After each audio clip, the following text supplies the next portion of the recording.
ಪುರಾಣಗಳಲ್ಲಿ ಭಸ್ಮಾಸುರನ ಕಥೆ ಕೇಳಿರ್ತೀರ. ಈಶ್ವರನಿಂದ ವರ ಪಡೆದುಕೊಂಡು ಸಿಕ್ಕವರ ತಲೆ ಮೇಲೆ ಕೈ ಇಟ್ಟು ನಾಶ ಮಾಡೋಕೆ ಹೊರಟಿದ್ದ. ಕೊನೆಗೆ ಶಿವನ ಮೇಲೆಯೇ ಅದನ್ನು ಪ್ರಯೋಗಿಸೋದಕ್ಕೆ ಹೊರಟಿದ್ದ.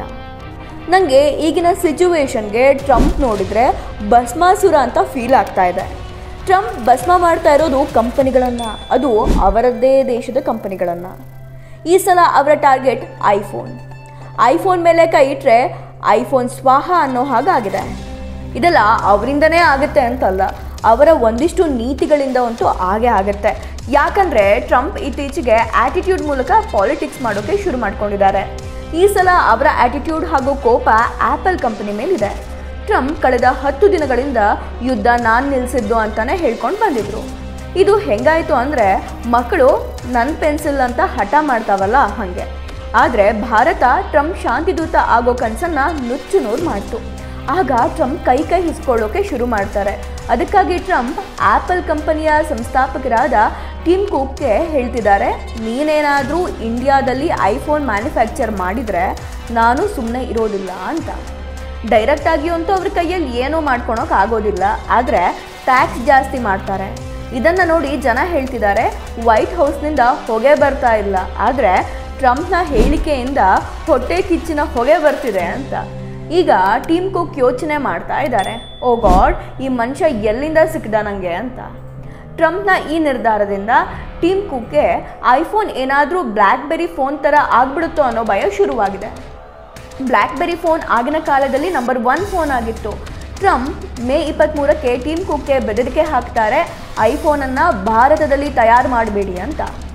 ಅಲ್ಲೇ ತಯಾರು ಮಾಡಿದರೆ ನಿಮ್ಮ ಮೇಲೆ ಟ್ಯಾರಿಫ್ ಹಾಕ್ತೀವಿ ಅಂತ ಹೇಳ್ತಿದ್ದಾರೆ. ಒಂದೇ ವಾರದಲ್ಲಿ ಟ್ರಂಪ್ 2 ಸಲ ಈ ಹೇಳಿಕೆಯನ್ನು ನೀಡ್ತಾರೆ. ಇವರ ಈ ನಿಲುವಿಗೆ ಯಾವುದೇ ವ್ಯಾವಹಾರಿಕ ದೃಷ್ಟಿಕೋನ ಇಲ್ಲ, ಒಬ್ಬ ಸೇಡ್ ತೀರಿಸ್ಕೊಳ್ಬೇಕು ಅಂತ ನಿಂತಿರೋನ ಹೇಳಿಕೆ ಅಷ್ಟೇ ಇದು. ಇದರಿಂದಲೇ ಏನು ಮಾಡಲಿ, ಹೇಗೆ ತೊಂದರೆ ಕೊಡಲಿ ಅಂತ ಒದ್ದಾಡ್ತಾ ಇದ್ದಾರೆ. ಅದಕ್ಕಾಗಿ ತನ್ನದೇ ದೇಶದ ಆ್ಯಪಲ್ ಫೌಂಡರ್ಗೆ ಹೇಳ್ತಾ ಇರೋದು, ಇಂಡಿಯಾ ಜೊತೆ ಸೇರಬೇಡ ಅಂತ. ಇವನ ಈ ಬೆದರಿಕೆ ಆ್ಯಪಲ್ ಕಂಪನಿಯನ್ನು ಮುಳುಗಿಸುತ್ತಾ? ಟ್ರಂಪ್ ಇಲ್ಲಿ ತನ್ನ ಕಾಲ ಮೇಲೆ ತಾನೇ ಕಲ್ಲು ಹಾಕ್ಕೊಳ್ತಿದ್ದಾರ? ಪದೇ ವಿಶ್ವದ ಬೇರೆ ಬೇರೆ ದೇಶಗಳಿಗೆ ಬೆದರಿಕೆ ಹಾಕ್ತಾರೆ, ನಿಮ್ಮ ಮೇಲೆಯೂ ಟ್ಯಾಕ್ಸ್ ಹಾಕ್ತೀವಿ ಅಂತ. ಆದರೆ ಅದೇ ದೇಶಗಳು ರಿಟರ್ನ್ ಆಗಿ ಅಮೆರಿಕ ಮೇಲೆ ಟ್ಯಾಕ್ಸ್ ಹಾಕಿದರೆ ಏನು ಮಾಡ್ತಾರೆ ಈ ಟ್ರಂಪ್? ಭಾರತದಲ್ಲಿ ಇತ್ತೀಚೆಗೆ ಆ್ಯಪಲ್ನ ಸೇಲ್ಸ್ ರಾಕೆಟ್ ಸ್ಪೀಡ್ನಲ್ಲಿದೆ. ಸಾಮಾನ್ಯವಾಗಿ ಎಲ್ಲರ ಬಳಿಯೂ ಆ್ಯಪಲ್ ಪ್ರಾಡಕ್ಟ್ಸ್ನ ನೀವು ನೋಡಿರ್ತೀರ. ಭಾರತದಲ್ಲಿ ಐಫೋನ್ ಮ್ಯಾನುಫ್ಯಾಕ್ಚರ್ ಆಗ್ತಾ ಇದೆ. ಟಿಮ್ ಕುಕ್ ಮುಂಬರುವ ದಿನಗಳಲ್ಲಿ ಹೊಸ ವರ್ಷನ್ ಫೋನ್ಗಳು ಕೂಡ ಭಾರತದಲ್ಲಿ ತಯಾರಾಗ್ತವೆ ಅಂತ ಹೇಳಿದರು. ಅಮೆರಿಕಾದಲ್ಲಿ ಬಳಸಲಾಗ್ತಿರೋ ಐಫೋನ್ಗಳು ಕೂಡ ಮೇಡ್ ಇನ್ ಇಂಡಿಯಾ ಆಗಿದೆ ಅಂತಲೂ ಕೂಡ ಹೇಳಿದರು. ಈ ಮಾತನ್ನು ಟ್ರಂಪ್ಗೆ ಸಹಿಸ್ಕೊಳ್ಳೋಕ್ಕಾಗ್ತಿಲ್ಲ. ಅದರಲ್ಲೂ ಯಾವಾಗ ಅಂದರೆ, ಭಾರತ ಹೇಳುತ್ತೆ ಇಲ್ಲಿ ನೀವು ಕದನ ವಿರಾಮ ಮಾಡಿಸಿಲ್ಲ ಅಂತ. ಆಗ ಟ್ರಂಪ್ಗೆ ಇನ್ನೂ ಅವಮಾನ ಆಗಿದೆ.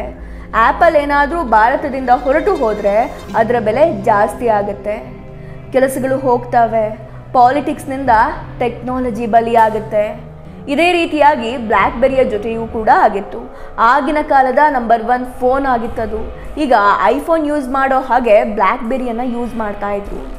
ಈಗ ಆ ಫೋನ್ಗಳನ್ನು ನಾವು ಮ್ಯೂಸಿಯಂನಲ್ಲಿ ಹುಡುಕಬೇಕೋ ಏನೋ. ಇದೇ ರೀತಿಯಲ್ಲಿ ಐಫೋನ್ ಆಗ್ಬಿಡುತ್ತೋ ಅನ್ನೋ ಭಯ ಕಾಡ್ತಾ ಇದೆ.